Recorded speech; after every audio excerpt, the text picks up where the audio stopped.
ربنا آتنا في الدنيا حسنة وفي الآخرة حسنة وقنا عذاب النار.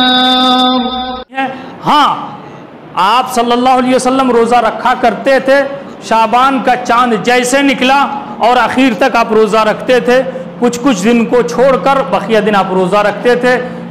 تو یہ روزہ رکھنا بڑی فضیلت کا کام ہے. رمضان مہینے کے سے پہلے شعبان کے روزے رکھنا بڑی فضیلت کا کام ہے. لیکن ایک روایت اور آتی ہے اذا انتصف شعبان فلا تصوموا.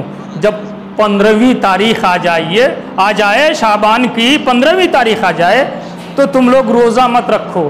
اس روایت کے سلسلے میں محدثین نے اختلاف کر لیا.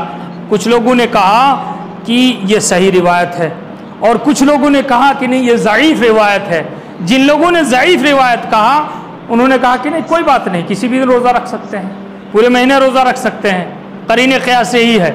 اور جن لوگوں نے کہا کہ نہیں یہ روایت صحیح ہے تو وہ کہتے ہیں کہ 15ویں تاریخ آ جائے اس کے بعد روزہ رکھنا نہیں چاہیے کیونکہ انسان کمزور ہو جائے گا. اور نبی کریم صلی اللہ علیہ وسلم کی عادت تھی کہ وہ روزہ رکھا کرتے تھے, تو ان کے عمل پر قیاس کرنا نہیں ہوگا. یہاں اگر صحیح ہے یہ روایت تو ان کے عمل پر قیاس کرنا نہیں ہوگا.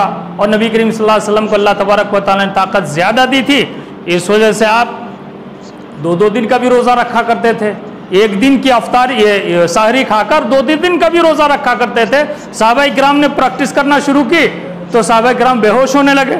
تو یہاں خصوصیت کہ 15ویں شعبان کے بعد نبی صلی اللہ علیہ وسلم کی آ جاتی ہے اگر اس روایت کو صحیح مان لیا جائے.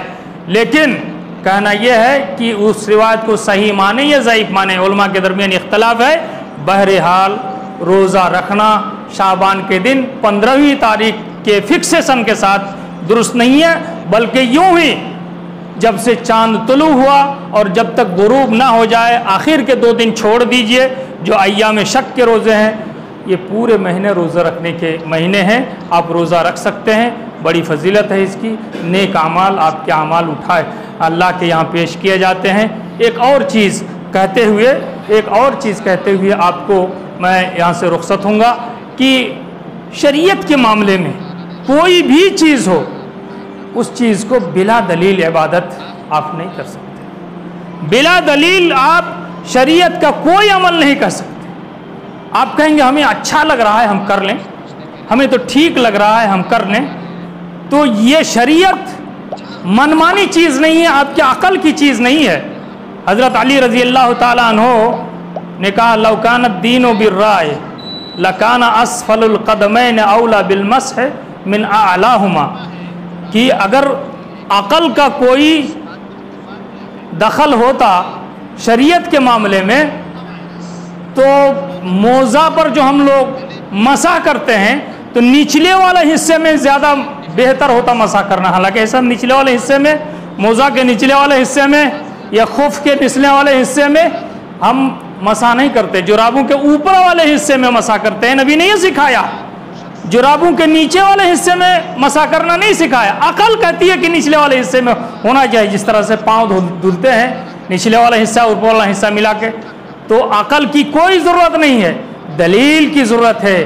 اس لیے اللہ کے رسول صلی اللہ علیہ وسلم فرمایا من احدث فی امرنا ھذا ما لیس منہ, جو اس شریعت کے اندر کوئی نئی چیز پیدا کر دے اور جو شریعت میں اس کا وجود نہیں ہے, شریعت کی مہر اس پر نہیں ہے, تو فہو رد, وہ چیز مردود ہو جاتی ہے, اس کی کوئی حیثیت نہیں رہ جاتی. نبی اللہ تبارک و تعالیٰ نے فرمایا قل ان کنتم تحبون اللہ, نبی سے اگر تم اللہ سے اگر تم محبت کرنا چاہتے ہو تو فتبعونی, تو میری پیروی کرو, میری اتباع کرو, میرے پیچھے چلو. یعنی نبی کریم صلی اللہ علیہ وسلم کے پیچھے چلو. نبی صلی اللہ علیہ وسلم نے کیا کیا ہے, کیا کرنے کے لیے کیا ہے, کیا ان کے سامنے کیا گیا اور اپنے خاموشی اختیار کی, تو وہ بھی شریعت ہے. وہ چیز اگر ہے فتبعونی تو اس کی اتباع کرو, نبی کی اتباع. یحببکم اللہ, اتباع رسول کا نتیجہ یہ ہے کہ اللہ تم سے محبت کرنے لگے گا. نبی کی سنت کو مانو گے تو اللہ تم سے محبت کرنے لگے گا. وَيَغْفِرْ لَكُمْ ذُنُوبَكُمْ, اور اللہ کی محبت کے ساتھ اللہ جس سے محبت کرنے لگے گا اس کے گناہوں کو, تمام گناہوں کو معاف کر دے گا. اللہ بہت معاف کرنے والا ہے۔ انہی چند کلمات کے ساتھ اللہ تبارک و تعالیٰ سے دعا ہے، اللہ تبارک و تعالیٰ ہمیں اور آپ کو کتاب اللہ اور سنت رسول کے مطابق زندگی گزارنے کی توفیق عطا فرمائے۔ اے اللہ، یہ شعبان کا مہینہ ہے، اس شعبان کے مہینے سے گزر کر اللہ ہمیں رمضان تک پہنچا، اور رمضان میں ہمیں بہتر سے بہتر عبادت کرنے کی توفیق عطا فرما۔ اے اللہ، امت مسلمہ کو بہت طرح کے چیلنجوں کا سامنا ہے، اللہ یہ سال بھی رمضان کے مہینے میں اللہ ایسا موقع اور ایسی جو وبا جو پھیلی ہوئی ہے، یا جس نام سے مسلمانوں کو اور امت کے تمام لوگوں کو پریشانی کا سامنا ہے، یا اللہ ہمیں عبادتوں کو ایک ساتھ جٹ کر کرنے کی توفیق عطا فرما۔ اقول قولی ھذا واستغفر لی ولکم ولسائر المسلمین فاستغفروا انہ هو الغفور الرحیم۔